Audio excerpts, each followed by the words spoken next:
Gotta pick it up. I hope there's not something ridiculous like 100 of these to find.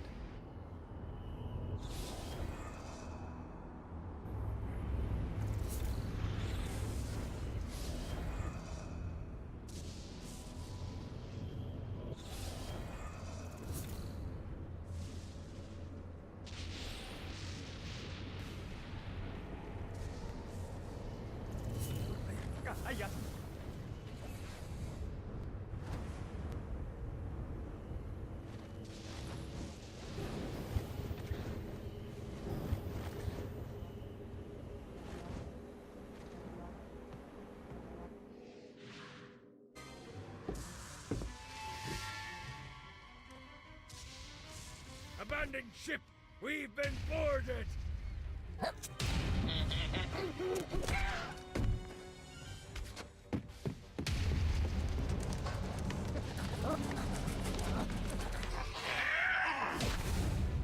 Get these damn things off my ship!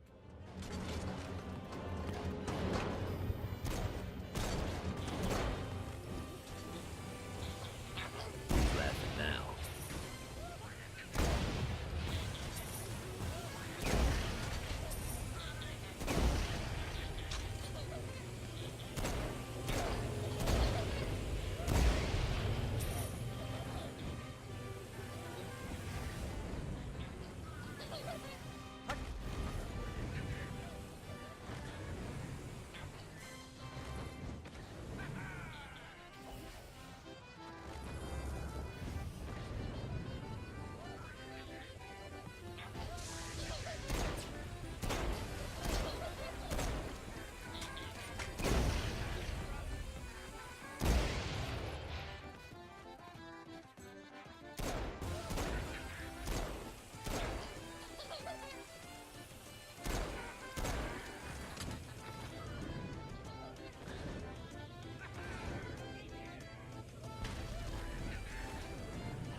Give up yet?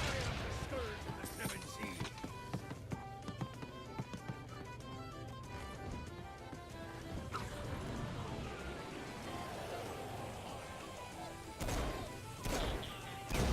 Fantastic work! I got a bit of treasure in that chest over there. The weapon you find inside may help with our little imp problem. Ooh.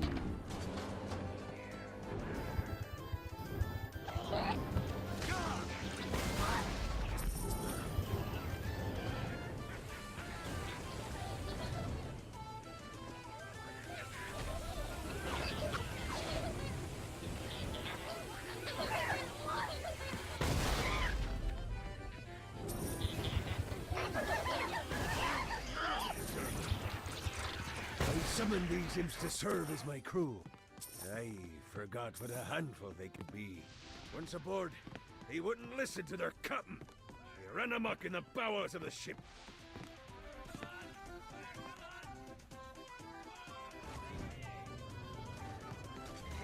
I'll fuck your world up.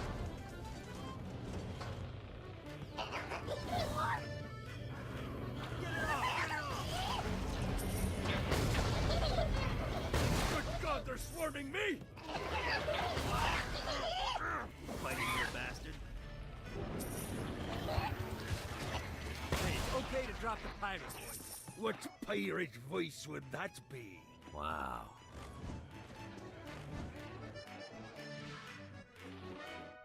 Zinyak's destruction of Earth had a profound impact on the afterlife. To heaven, it was a logistical nightmare. St. Peter's meticulous nature drove purgatory wait times to unbearable levels. Meanwhile, in hell, where souls in pain were used as currency, it created a new era of prosperity for the wickedly enterprising. This economic boon resulted in the coffers of hell to be overflowing, which in turn piqued the interest of the most notorious man that sailed the seven seas. Long had Blackbeard been a thorn in Satan's side, robbing tax collectors on a semi-regular basis. But the promise of an immeasurable fortune drove him to be even bolder. An arrangement was reached. Blackbeard would provide information on strategic targets in exchange for a share of the profit. Johnny, who was interested in murder, not money, happily agreed.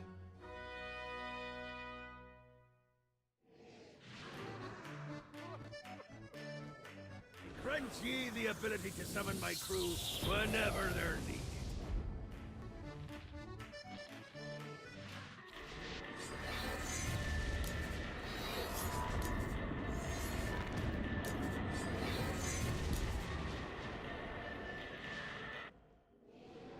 All right, matey.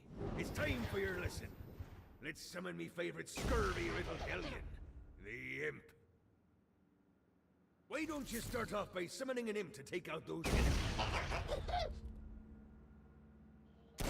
There you go, matey. Now take down the other demon.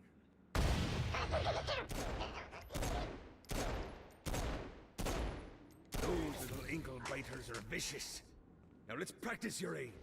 Take down the demons on the islands.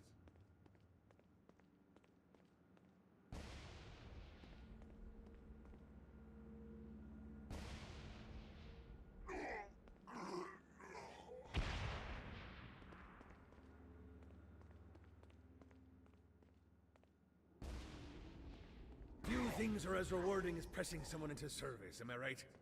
Now get going. There's a whole wide world waiting to be plundered.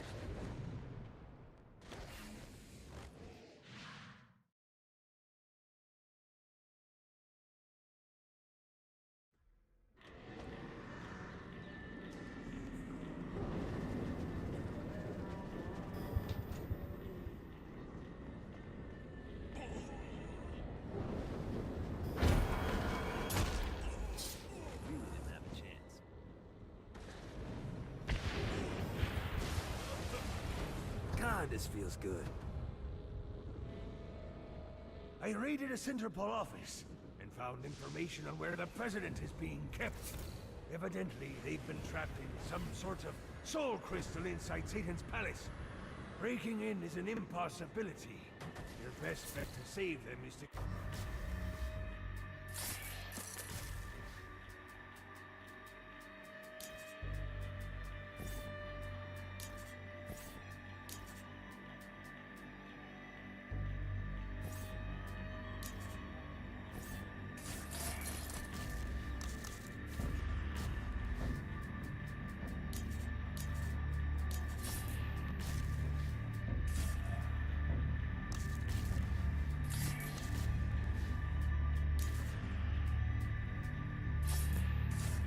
Continue to try to draw Satan out of his palace.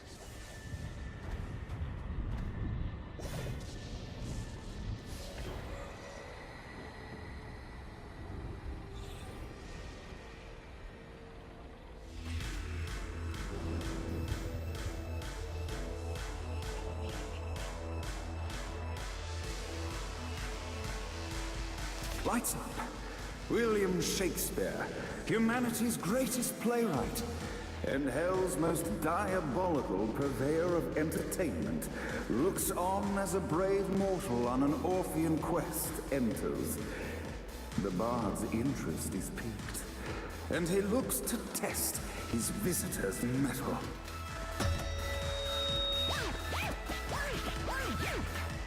The masked tragedies were used to enemies cowering as they approached. But soon they realized that they faced a foe with courage and nobility, traits uncommon in the fires of perdition.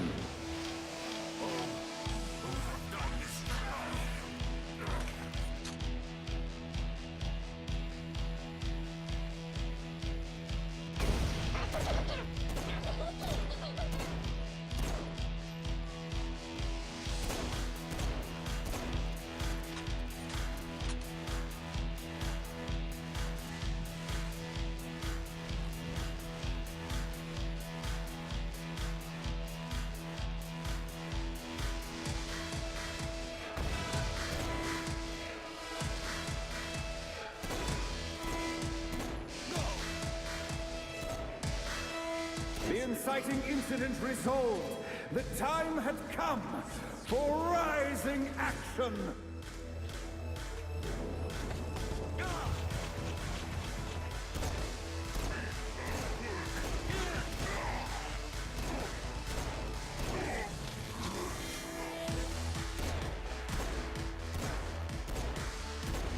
The battle raged on below, and as bullets and blood flew, the bard arched a curious eyebrow. Could this mortal be the exact thing that Shakespeare needed?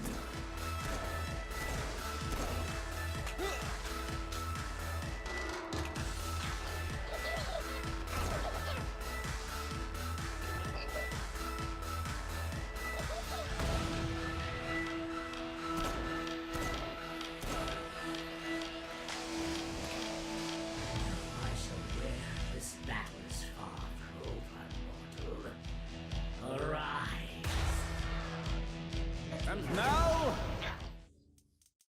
3.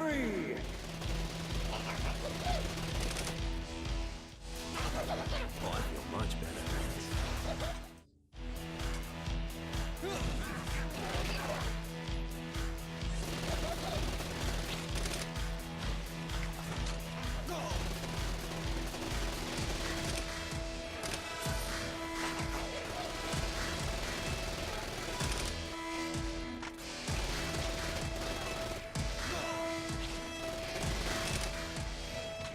The conflict resolved, Shakespeare eagerly awaited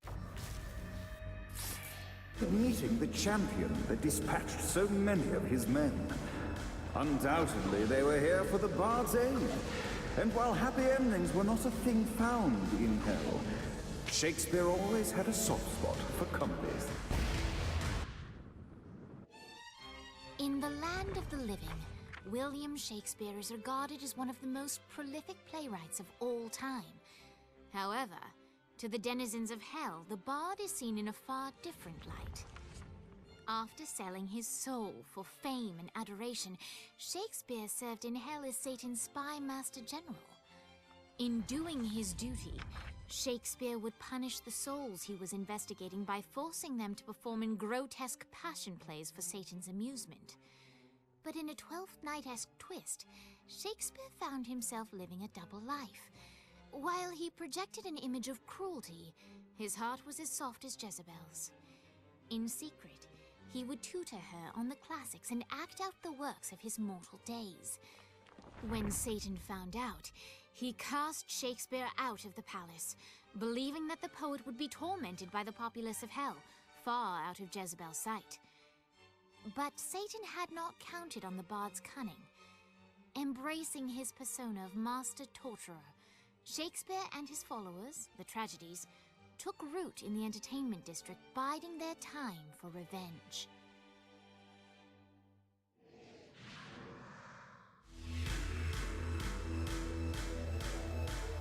And so Shakespeare called forth the Deus Ex Machina to bestow our protagonist with the arcane power of Force Stop.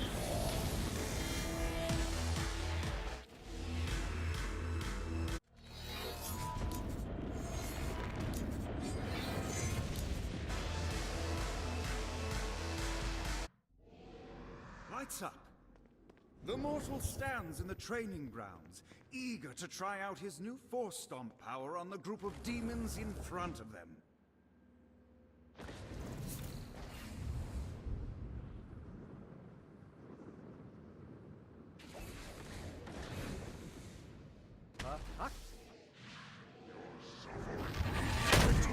Scene 2, in which our protagonist kills more demons. Act 2, in which our protagonist is greeted by foul imps.